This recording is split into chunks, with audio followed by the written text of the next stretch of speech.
Haleluya, puji Tuhan. Selamat sore. Selamat beribadah lagi dalam nama Tuhan Yesus Kristus. Sore hari ini kita akan melihat sebuah mazmur, yaitu Mazmur 24. Mazmur 24 ini terdiri dari 10 ayat, tapi kita akan lihat beberapa ayat ini saja.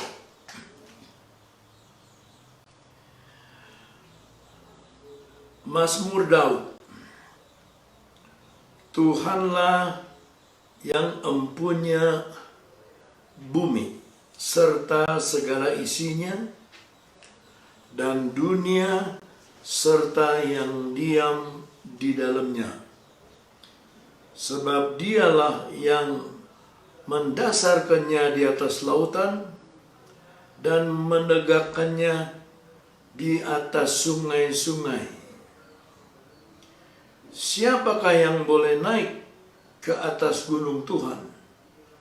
Siapakah yang boleh berdiri di tempatnya yang kudus? Orang yang bersih tangannya dan murni hatinya, yang tidak menyerahkan dirinya kepada penipuan, dan yang tidak bersumpah palsu. Dialah yang akan menerima berkat dari Tuhan dan keadilan dari Allah yang menyelamatkan dia. Itulah angkatan orang-orang yang menanyakan dia, yang mencari wajah-Mu ya Allah, Yakub, Selah. Angkatlah kepalamu, hei pintu-pintu gerbang, dan terangkatlah kamu, hei pintu-pintu yang berabad-abad, supaya masuk Raja Kemuliaan. Siapakah itu Raja Kemuliaan? Tuhan jaya dan perkasa. Tuhan perkasa dalam peperangan. Angkatlah kepalamu, hei pintu-pintu gerbang, dan terangkatlah kamu, hei pintu-pintu yang berabad-abad, supaya masuk Raja Kemuliaan. Siapakah dia itu Raja Kemuliaan? Tuhan semesta alam. Dialah Raja Kemuliaan. Selah.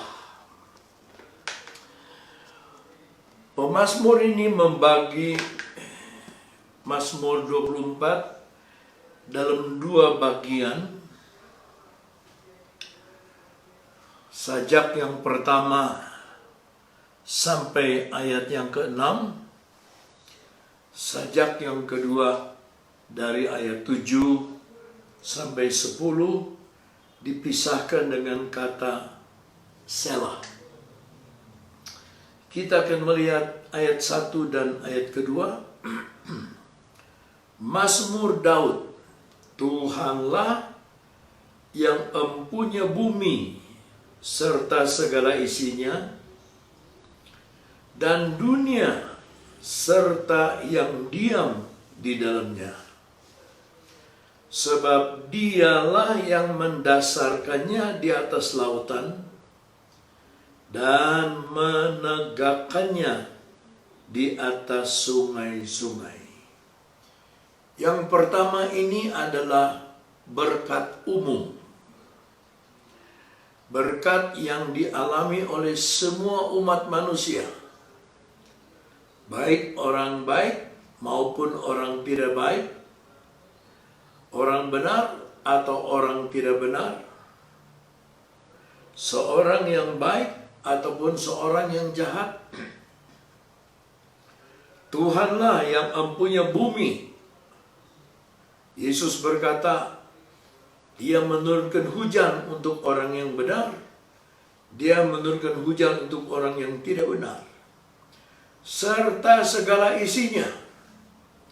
Seluruh isi bumi ini adalah berkat umum dari Tuhan. Durian yang baik, manis, wangi, legit bagi orang Sunda, dia tetap manis legit bagi orang Jawa.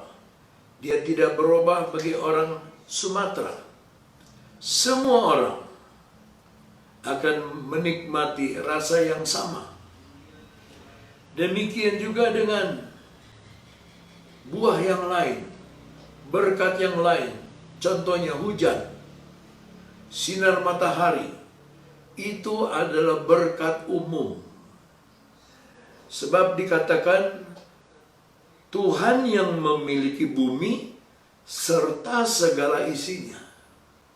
Pesan Tuhan kepada Adam, aku sudah siapkan semua bumi dan segala isinya, kamu jagalah.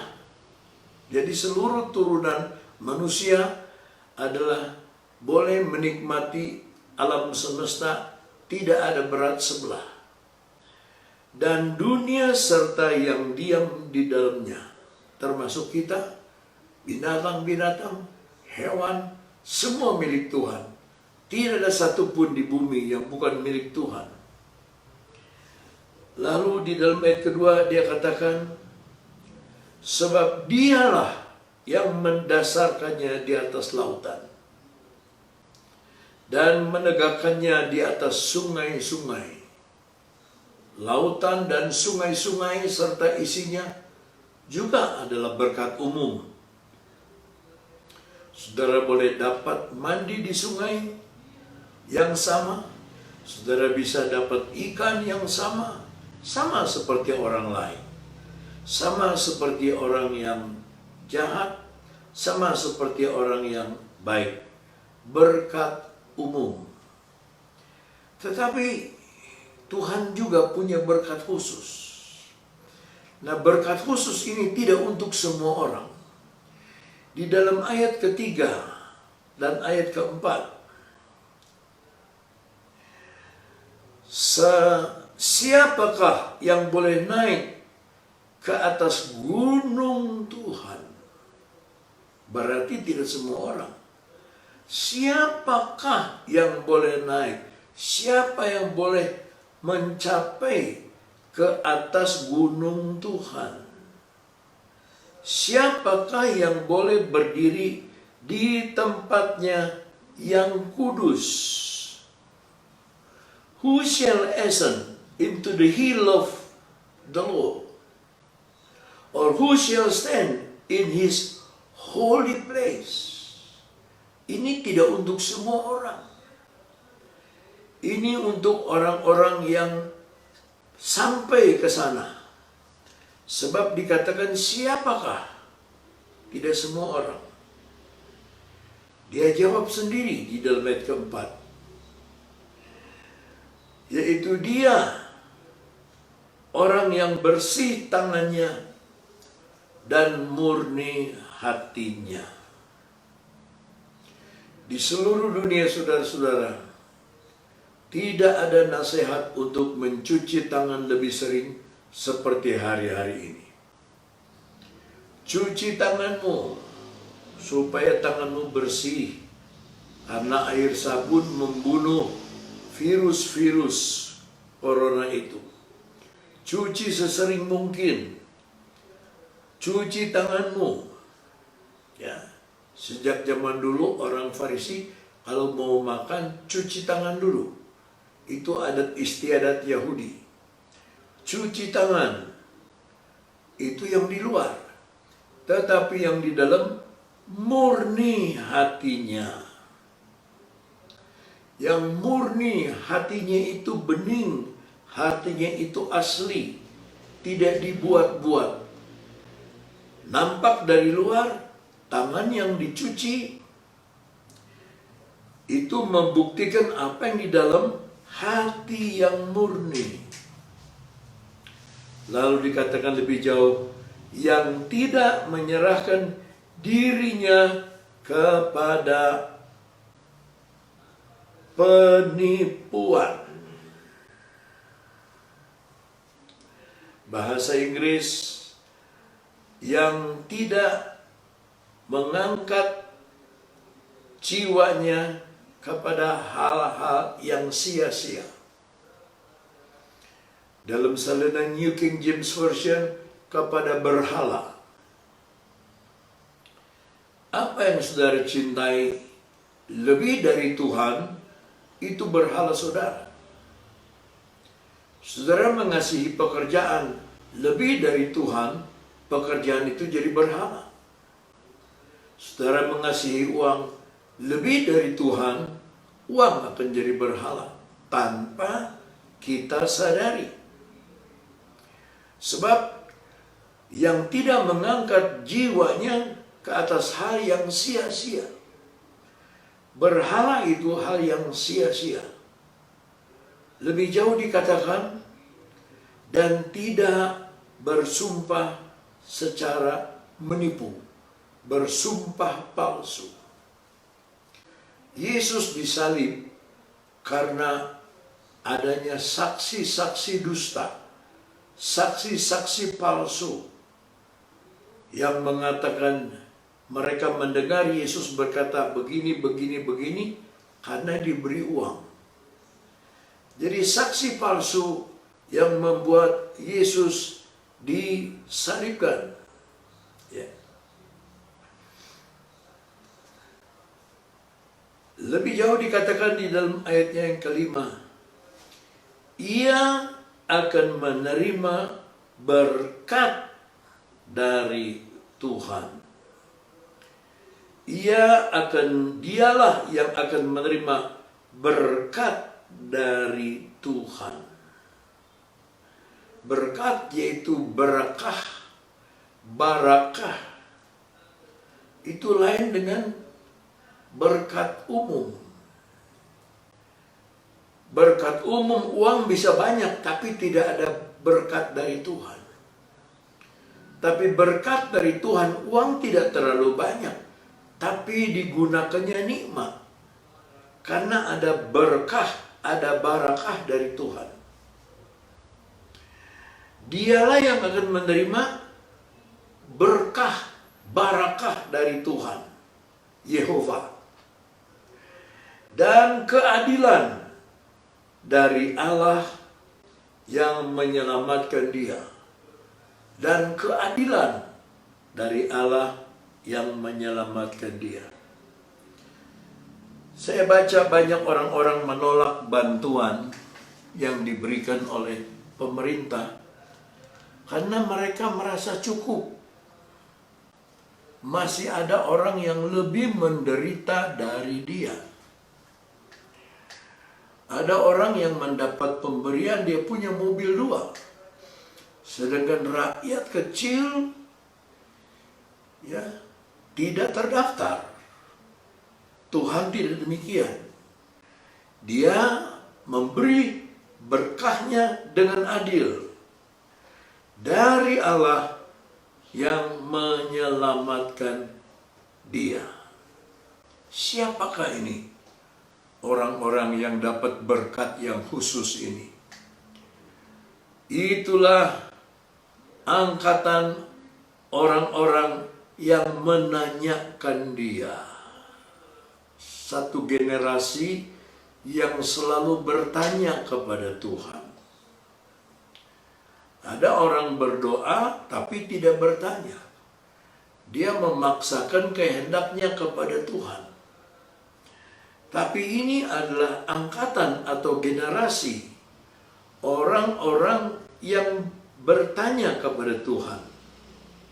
Ya.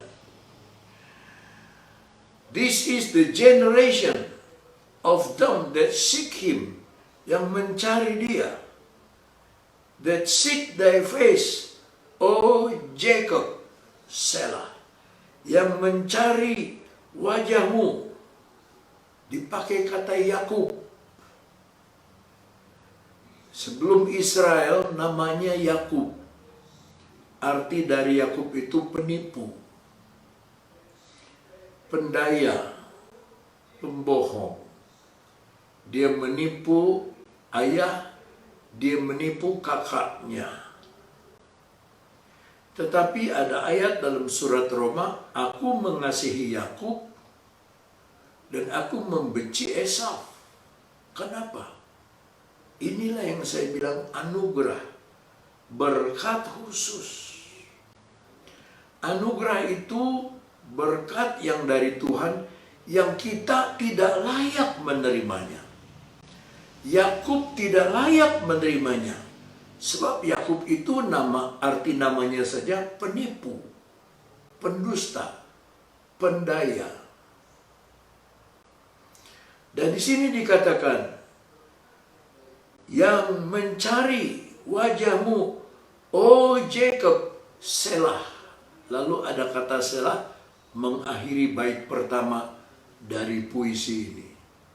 Selah artinya berhenti sebentar dan mengambil nafas. Berhenti sebentar dan merenungkan.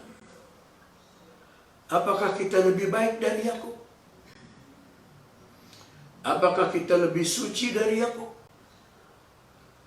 Apakah kita lebih benar dari Yakub? Kalau saudara bilang tidak lebih benar, maka kita pun berhak menerima anugerah dari Tuhan, berkat yang khusus, yang sebetulnya bukan hak kita, tetapi diberikan kepada kita sebagai Yakub, yang seharusnya diberikan kepada Esau yang berhak, tetapi diberikan kepada Yakub, seorang pendaya, seorang penipu. Lalu dalam bait kedua dikatakan ayat ke-7, angkatlah kepalamu, hei pintu-pintu gerbang, dan terangkatlah kamu, hei pintu-pintu yang berabad-abad, supaya masuk Raja Kemuliaan. Siapakah itu Raja Kemuliaan? Tuhan, Yehova, jaya dan perkasa. Tuhan perkasa dalam peperangan.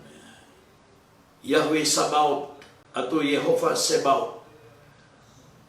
Tuhan yang perkasa dalam peperangan.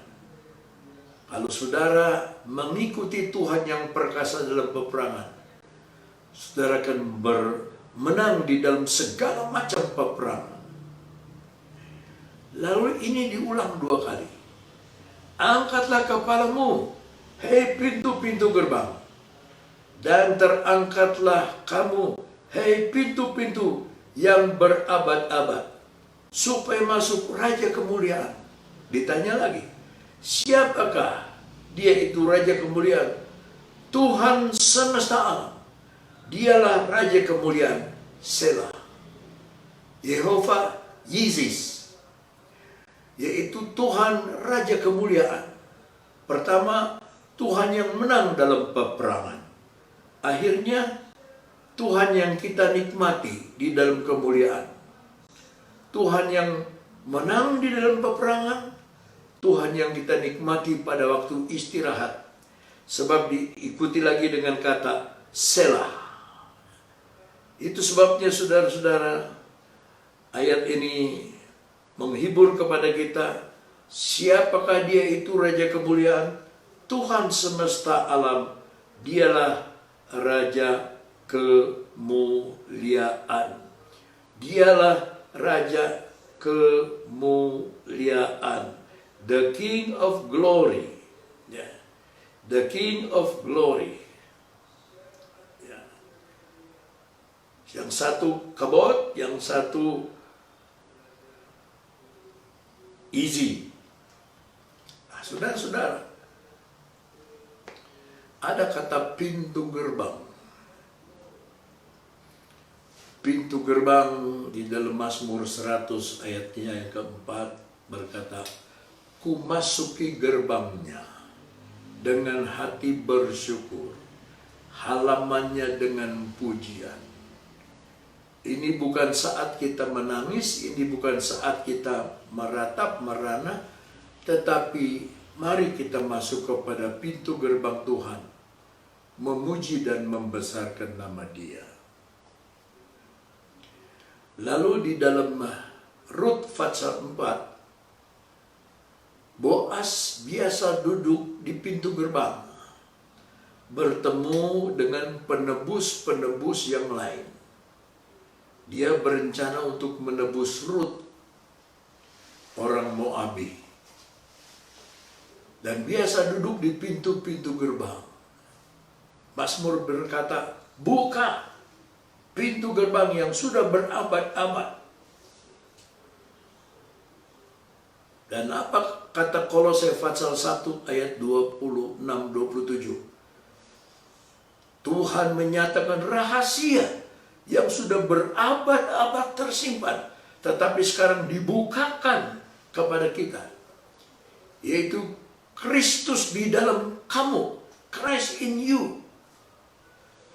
Kolose 1 ayat 27-29, Christ in you, Kristus di dalam kamu.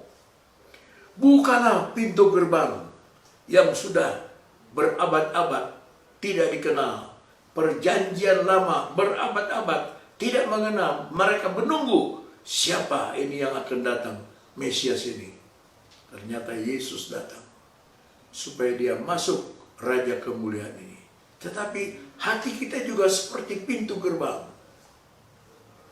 Di dalam Ibrani 13 ayat 15, Yesus disalib di luar pintu gerbang, di luar Yerusalem. Lalu ada ajakan, marilah kita sama-sama pergi keluar pintu gerbang, mendapatkan Dia untuk menderita bersama-sama dengan Dia.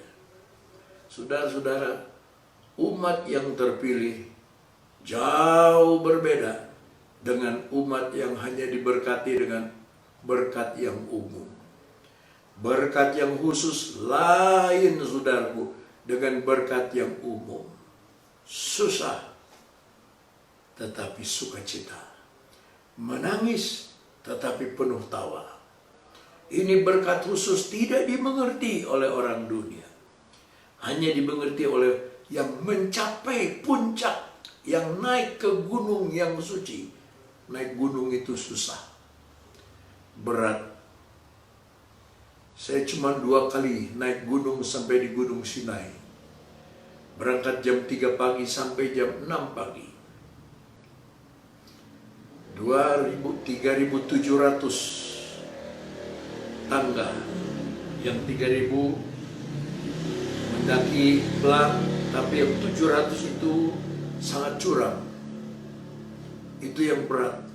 Tetapi 1 kali sampai di atas, itu rasa kelelahan hilang, digantikan dengan rasa sukacita. Saudara-saudara, naik gunung bukan untuk tiap orang.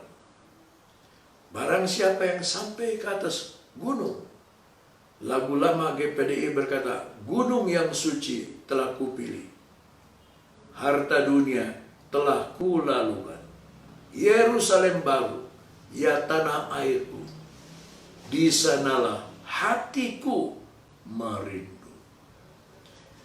Marilah kita berusaha agar Tuhan memberikan berkat yang khusus itu bagi kita. Bukalah pintu gerbang yang sudah berabad-abad lamanya tertutup, supaya masuk Raja kemuliaan. Mari kita berdoa. Bapa dalam sorga, kami mau buka pintu gerbang kami, sehingga kami boleh menikmati berkat-berkat khusus daripadamu.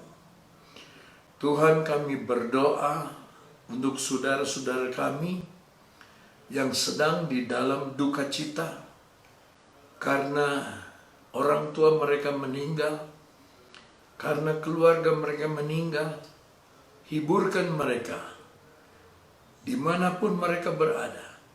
Kami berdoa untuk jemaat yang di dalam kesulitan kesukaran.